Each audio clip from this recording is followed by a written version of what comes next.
Hello and welcome. Prime Minister Narendra Modi has been conferred the Mitra Vibhushan Award by Sri Lankan President Anura Kumara Dissanayake. This is the first time that an Indian leader is receiving this award. While accepting the award, the Prime Minister dedicated it to the 1.4 billion people of India.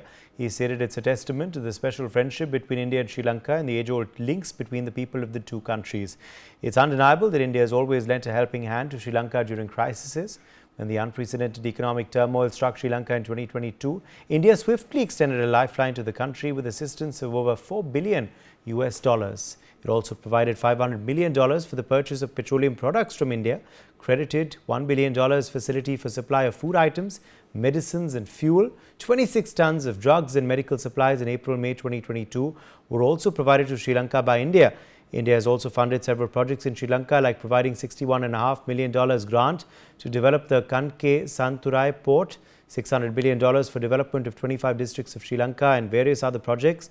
The timely financial support from India was a testament to the strong bond between the two countries. Ninad State, Foreign Affairs expert, is live with us on the broadcast. We also have Jahan Pereira, Executive Director, National Peace Council, live with us. Vijay Kranti Chairman Chase also is joining the broadcast. Let me make a start with you first, Ninad State, on the significant honor accorded to Prime Minister Modi by Sri Lanka. What does it signify, and which way do you believe it will take relations between the two countries?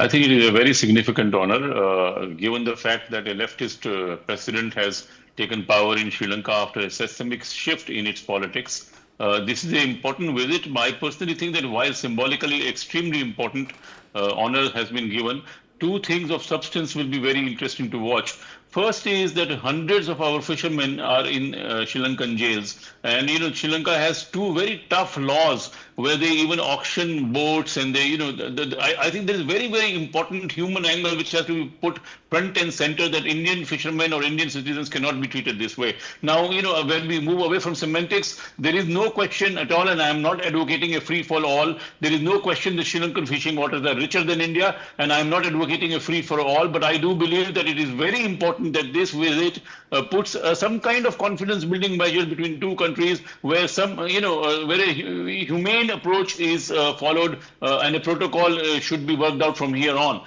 The second important thing I think of this visit is the defense protocol that is being discussed and has been signed. It is very significant that 40 years after India's unfortunate intervention in Sri Lanka, we have moved ahead and are looking to the future. Lastly, I would say that the Trikomali corridor, which is being talked about to develop economically, is yet another interesting takeaway. However, structurally, I think that Sri Lankan economy is not out of the woods. They still have a problem of means and ends. They have a very serious structural problem of not producing enough for the Sri Lankan population. And I think that Indian investments can go a long way in addressing that. So I personally think that net, this is a very, very important India-Sri Lanka outreach. And going from here, it will be interesting to see how it structurally sort of institutionalizes this relationship economically and in defense particularly. And as I said, it is very important that the fishermen issue is sorted out once and for all,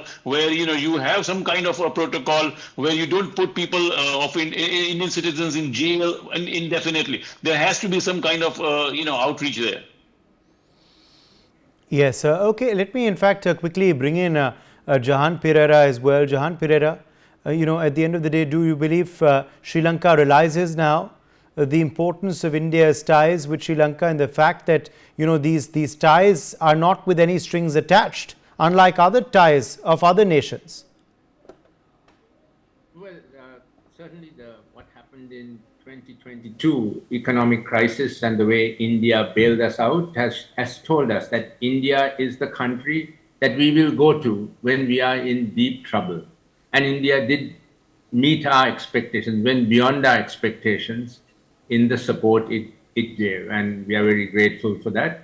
Also, towards the end stage of the ethnic war, India gave a lot of support, logistical support, surveillance support, intelligence, which helped the Sri Lankan military to finally overcome the Tamil Tigers. And that too is remembered. So Sri Lanka is conscious that India is our neighbor, and a very powerful neighbor, now a wealthy neighbor that can support us. But at the same time, I also think that countries, in a way, they act in their own self-interest. So Sri Lanka also will want to maximize for itself. It will not want to depend totally on India, because of what has happened in the past. That is a very strong memory in Sri Lanka. What happened 40, 50 years ago when India did support, help the budding insurgency in our country. The insurgency took place because of Sri Lanka's own inability to be fair by its minorities. That's a problem that still continues. But Sri Lanka will remember that also. And at that time, when Sri Lanka was battling the Tamil Tigers, India was not giving us the military aid because India wanted a political settlement, which the Sri Lankan side was not willing to give, on the basis that a political settlement would actually, in the end, lead to separation through legal means rather than through military means. And at that time, it was countries like Pakistan and China that supported Sri Lanka.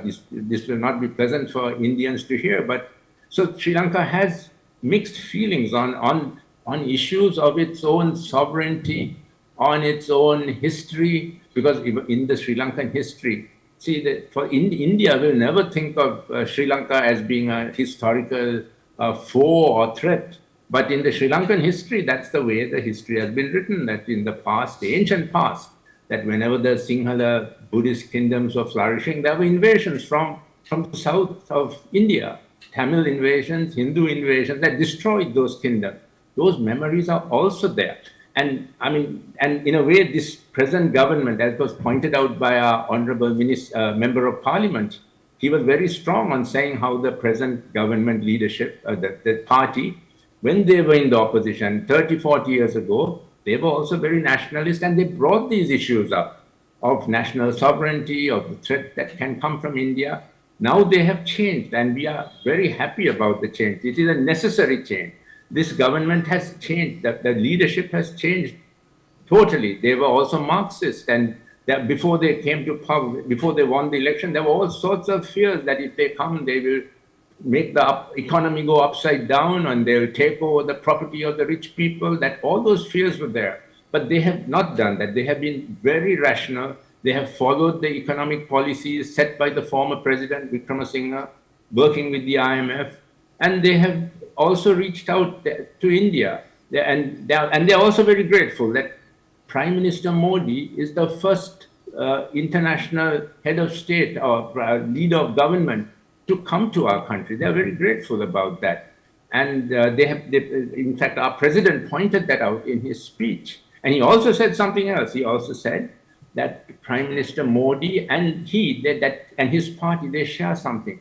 They come from outside of the traditional elites, especially our JVP. They were a party that only could get 3 to 5% of the vote. They represent the poorer people of our country. And so they are conscious, and we have a situation where our elites, our traditional elites, are kind of not, some of them are not happy with this, and they use those arguments. And also this issue of nationalism, it's not dead. The JVP has transcended it, but there are other parties in the opposition who work with China, for instance, who will bring these issues of nationalism and sovereignty and threats that can come from India to the fore. So it's a balance, and India should also be conscious of this. And India actually has been. Yes. Vijay Kranti, come in here on, of course, the economic support as well, that India has accorded to Sri Lanka. What it signifies, is that something that Sri Lanka now appreciates, acknowledges, you believe? And also now, these 7 MoUs, do they give us a sense of which way the convergence is going to move forward now?